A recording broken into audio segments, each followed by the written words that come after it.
आपको ये बात हर किसी ने बताई कि previous year questions is the key to success in IAS prelims. आपको हर किसी ने बताया कि हर प्रीवियस ईयर क्वेश्चन को बहुत कीनली एनालाइज करो, बहुत कीनली ऑब्जर्व करो, उन्हीं क्वेश्चंस पे आप अपनी प्रैक्टिस करो। आपको हर किसी ने बताया कि प्रीवियस ईयर क्वेश्चन के जो ऑप्शंस होते हैं उनके बैकग्राउंड के बारे में जानो, वो क्यों गलत है, क्योंकि नेक्स्ट ईयर उन ऑप्शंस पर भी क्वेश्चन आ सकता है और पूरा का पूरा क्वेश्चन एक ऑप्शन से उठा के यूपीएससी फ्रेम कर सकता है। मगर क्या आपने कभी ये चीज किसी से सुनी कि कैसे प्रीवियस ईयर क्वेश्चंस भी आपको फेल करवा सकते हैं? मैं आपको एक बहुत आसान सा एग्जांपल देता हूं। इमेजिन करो कि आपने एक प्रीवियस ईयर क्वेश्चन को सॉल्व किया एग्जाम के पहले। आपने उस प्रीवियस ईयर क्वेश्चन को हर तरीके से एनालाइज किया, उसके हर ऑप्शन को पढ़ा, हर ऑप्शन के बैकग्राउंड को जाना, आपने बहुत अच्छे से तैयार किया। ऐसा ही अगर कोई क्वेश्चन अगर नेक्स्ट ईयर आ जाता है तो आपकी प्रोबेबिलिटी ज्यादा होनी चाहिए या नहीं होनी चाहिए उस क्वेश्चन को सही करने की? ऑफ कोर्स होनी चाहिए ज्यादा, क्योंकि आपने इतनी मेहनत की है। मगर फिर भी आप उस क्वेश्चन को गलत करके आ जाओगे। मगर ये कैसे पॉसिबल है कि जब मैंने एक पर्टिकुलर टाइप ऑफ क्वेश्चन को सॉल्व किया, एनालाइज किया, सारे ऑप्शंस उसके देखे, ऐसा का ऐसा क्वेश्चन अगर उठ के आता है एग्जाम में तो मुझसे वो गलत हो जाएगा? जवाब है हाँ। और ये मैं जो आपको चीज बता रहा हूं वो इसलिए होगी क्योंकि अगर आपने उस प्रीवियस ईयर क्वेश्चन को किसी भी कोचिंग की वेबसाइट से पढ़ा हुआ है तो उन सब कोचिंग वेबसाइट्स ने एक ही आंसर दिया हुआ है और वो आंसर है गलत। और उस गलत आंसर को पढ़ के एनालाइज करके अगर आप एग्जाम में पहुंच गए अगले साल तो भाई साहब the risk will be upon you. तो अब ये पॉसिबल कैसे है मैं आपको ये समझाता हूं। और इस गलती से अगर आप बच गए तो मार्क माय फ्रेंड्स, आप कम से कम 2 से 4 क्वेश्चन की अपने कॉम्पिटिटर से लीड ले लोगे। आप एक ऐसी एग्जाम में बैठने जा रहे हो जो बहुत ही कट थ्रोट कंपटीशन है, जहां पे एक एक क्वेश्चन से हजारों लोग एग्जाम में रह जाते हैं। आपसे गलती ना हो, सिर्फ इसीलिए मैं आपको ये चीज बता रहा हूं। देखो, मैंने रिसेंटली एक प्रीवियस ईयर क्वेश्चन को सॉल्व करवाया था जो कि आईएएस प्रीलिम्स 2012 का क्वेश्चन था। बहुत ध्यान से समझना मैं क्या बोल रहा हूं। एग्जाम में क्वेश्चन आया था कि इन एग्रीकल्चरल प्रैक्टिसेस को देखो और बताओ कि इन एग्रीकल्चरल प्रैक्टिसेस में हमें कौन मदद करेगा कार्बन सिक्वेस्ट्रेशन और कार्बन स्टोरेज में इन द सॉइल। ये जो क्वेश्चन है ये स्पेसिफिकली उठ के आया है हमारी 11th क्लास की एनसीईआरटी से, ह्यूमन ज्योग्राफी वाली। क्लियर है? ठीक है।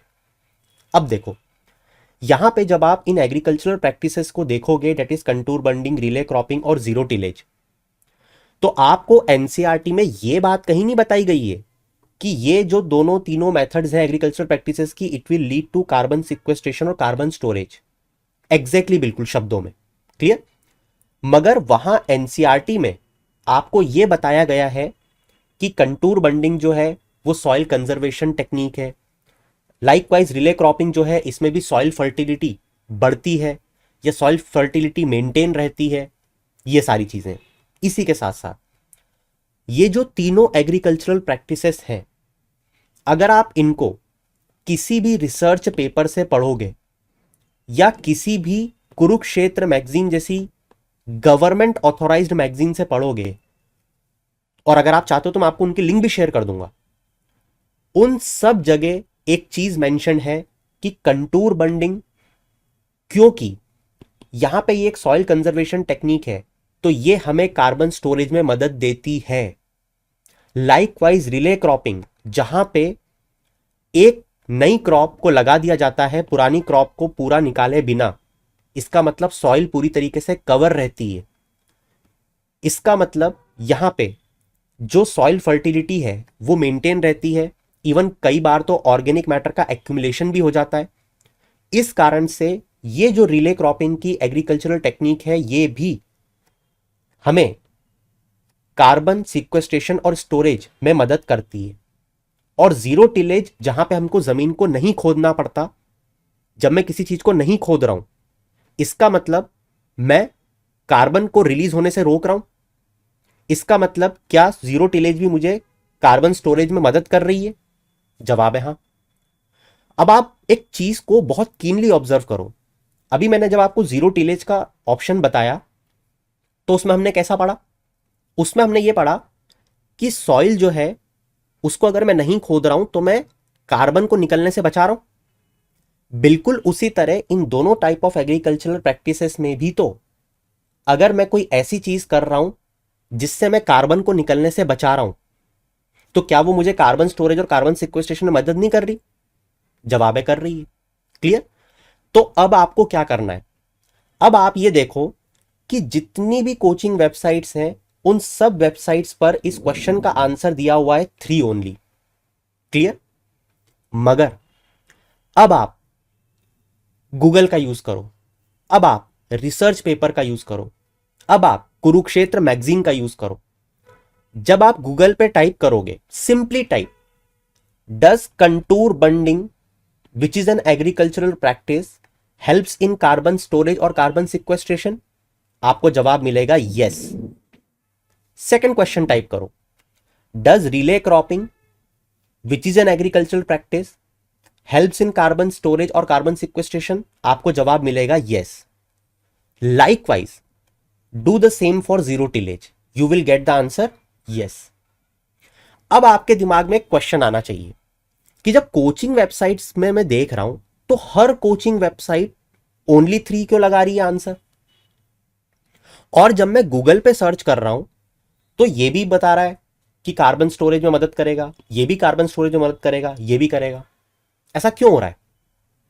अच्छा चलो गूगल को छोड़ते हैं, अगर आप चैट जीपीटी यूज करते हो, आप इस क्वेश्चन को टाइप करो वहां पे। जब आप चैट जीपीटी पे टाइप करोगे तब भी आपको वो बोलेगा कि तीनों जो मेथड्स हैं वो कार्बन सिक्वेस्ट्रेशन और कार्बन स्टोरेज में मदद करती है। तो अब ये जो जंग है ये है कोचिंग वेबसाइट्स के बीच में और चैट जीपीटी और गूगल के बीच में। बट यहां पे मेरा ये टसल क्रिएट करने का ऑब्जेक्टिव ही नहीं है, क्योंकि गूगल और चैट जीपीटी को यूपीएससी क्रैक नहीं करनी है, मगर जो कोचिंग वेबसाइट्स हैं उनको भी तो यूपीएससी क्रैक नहीं करनी है, यूपीएससी तो हमको क्रैक करनी है, हम एस्पिरेंट है, राइट? तो हम क्या करें, क्योंकि अगर अगली बार ऐसा कोई क्वेश्चन आता है, मान लो कि ऐसा कोई क्वेश्चन आ जाता है रिले क्रॉपिंग का, या ऐसा कोई क्वेश्चन आ जाता है कि इनमें से कौन सी चीज कार्बन स्टोरेज में मदद करेगी, रिले क्रॉपिंग एक ऑप्शन होता है, बाकी तीनों एग्रीकल्चर प्रैक्टिस अलग होती हैं, इनसे ये नहीं होती है, तो क्या करोगे, रिले क्रॉपिंग लगाओगे कि नहीं लगाओगे? तो अब सुनो इसका जवाब। जवाब यह है कि हो सकता है कि हर किसी ने एक कॉमन मिस्टेक कर दी हो। समझ रहे हो, हर कोचिंग ने एक कॉमन मिस्टेक कर दी हो, क्योंकि हर चीज कैसे चलती है, कैसे कॉपी पेस्ट होती है वो हम सब जानते हैं, ठीक है? इवन यूपीएससी भी गलती करती है, भगवान नहीं है यूपीएससी, हमने बना दिया वो अलग बात है। तो यूपीएससी भी गलती करती है।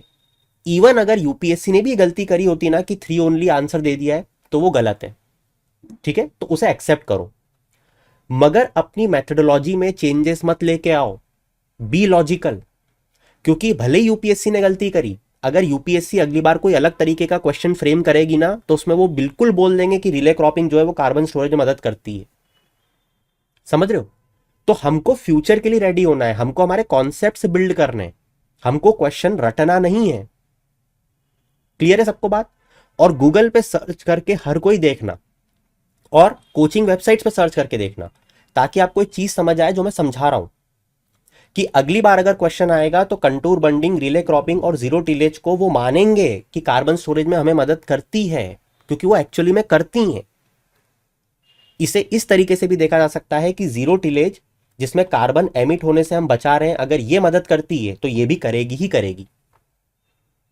सोचना जरूर इस बात पे, क्योंकि अगर आपने इस क्वेश्चन का आंसर कोचिंग वेबसाइट से सिर्फ रट लिया कि 3 ओनली है, और फ्यूचर में क्वेश्चन आ गया, तो आप गलत करके ही आओगे और आपको समझ में भी नहीं आएगा कि मैंने गलत क्यों किया। Always stick to your basics, कि भैया अगर यहां पे कंजर्वेशन हो रहा है सॉइल का, यहां पे हो रहा है, तो कार्बन स्टोरेज में, कार्बन सिक्वेस्ट्रेशन में हमारी मदद करेगी ही करेगी, दैट्स इट। और अगर नहीं करेगी तो उसका कोई वैलिड रीजन दो, और अगर वैलिड रीजन नहीं है, सिर्फ इसलिए कि कोचिंग वेबसाइट्स पे उसका आंसर 3 ओनली है, it won't work. I hope so कि मैं आपको समझा पाया हूं, और आपको यह भी समझा पाया हूं कि मैं जितने भी क्वेश्चंस के आंसर्स आपको मार्कआउट करके देता हूं, वो ऐसा नहीं कि कोचिंग से उठाया और धप्प से डाल दिया, कोचिंग से उठाया धप्प से डाल दिया, पढ़ाया पढ़ाया धन धन धन धन आंसर, क्वेश्चन आंसर। इसीलिए जो मेरे पीवाईक्यू सीरीज के एनालिसिस और जो पैटर्न है वो ऑल टुगेदर डिफरेंट है। वहां मैं आपको क्वेश्चन के आंसर रटाने में इंटरेस्टेड ही नहीं हूं। मैं हर बार आपको इसलिए बोलता हूं कि क्वेश्चन का आंसर गलत मार्क कर दो मेरे सामने, कोई फर्क नहीं पड़ेगा, बट अप्रोच सही होनी चाहिए, लॉजिक सही होना चाहिए। क्लियर है? तो अपने फ्रेंड्स जिनको चाहते हो आप, सबके साथ मत करना, जिनको चाहते हो कि उनको ये चीज पीवाईक्यू के बारे में पता चले, और क्वेश्चन सही है मैं और निकाल के दे दूंगा। क्योंकि मैं जब भी वीडियोस बनाता हूं बहुत सारे कमेंट्स आना शुरू हो जाते हैं नीचे, ये गलत है, इस आंसर बुक में ये दिया है, उस आंसर बुक में वो दिया है। भाई लॉजिक पे बात कर, लॉजिक, लॉजिक क्या बोलता है, लॉजिक पे डिबेट होनी चाहिए। क्लियर? तो उम्मीद करूंगा कि आपने इससे एक बहुत अच्छा मैसेज लिया होगा, जो कि आपके फ्यूचर में बहुत सारे नंबर्स को सेव कर सकता है और आपके chances in getting access to the mains को बढ़ा सकता है। So will meet you soon, till then keep shining, have a good day.